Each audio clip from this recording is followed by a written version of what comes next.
we are representing the point P here, okay, because we have to represent the vector in the plane, okay. So this is point P. So when we are reaching to this point P from the origin, then we have to cover x displacement from along x-axis, y displacement along y-axis, and z displacement along z-axis. Concept clear? So the point P, this is the position vector. This is an arrow from the origin to the point P, and this position vector will be given by r, and r will be equal to x I cap plus y j cap plus z k cap. Concept clear? Why? Because we have covered x distance along x-axis, y distance along y-axis, and x distance along x-axis, y along y-axis, and z distance along z-axis. Then we have reached to point P. Concept clear? This is called the position vector. Why? Because these vector r give the position of the point P with respect to the origin. Okay. So this is the position vector. Now we will discuss the resolution of the vector. Okay. Resolution of the position vector. Here alpha is the angle which is being made by the vector r. This is the position vector r with x-axis. Beta be the angle it is made by the vector r with the y-axis, and gamma is the angle. This is the gamma. Gamma is the angle made by the position vector with the z-axis. Okay. So here now we are discussing resolution of a vector. Okay, of a vector. And in this concept, the vector is nothing but the position vector. Okay, here r is the position vector. Here r is the position vector.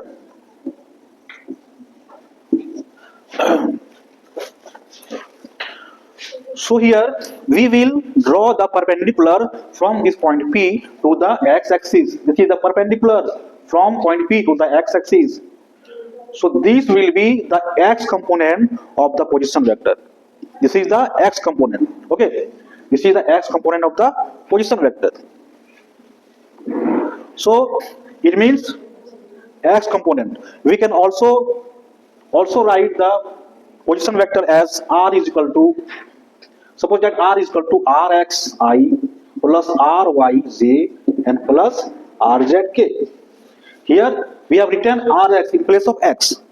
Rx is the displacement along x-axis. Okay, आई बात समझ में? And ry is the displacement along y-axis. This is called the x component. What is this? Rx is the x component. X component of the position vector r here. And this x component will be equal to mathematically r cos alpha.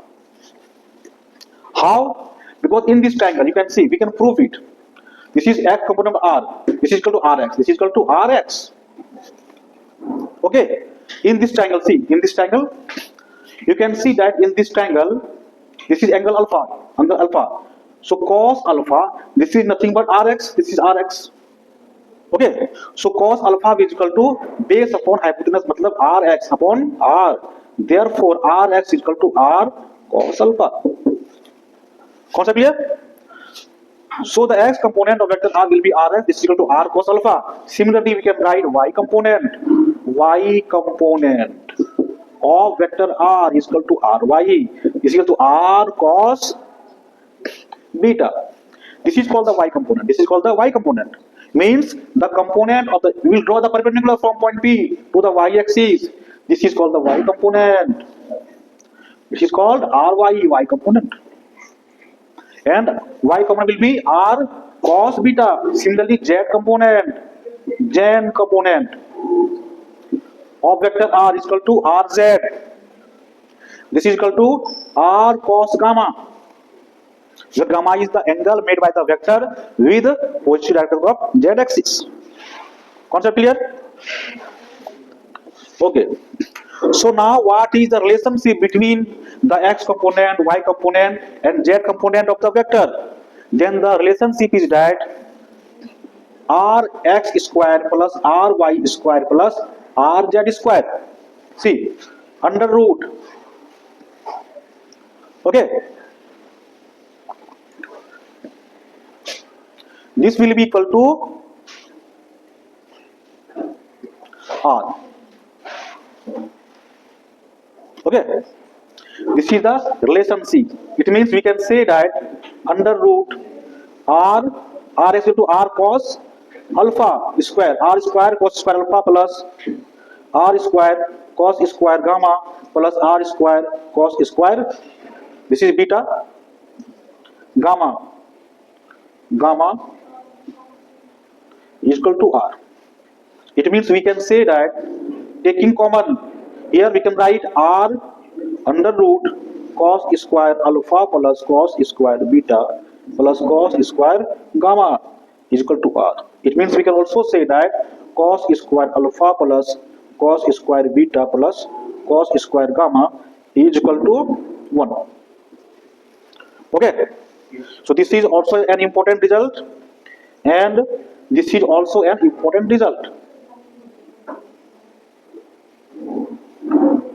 Concept clear? So here we have discussed the position vector and the resolution of the position vector in 3D. We have 3D, x, y and z, 3 direction. Okay, 3 dimension. Now the same concept will be dealt in 2D, that is in a plane. Okay.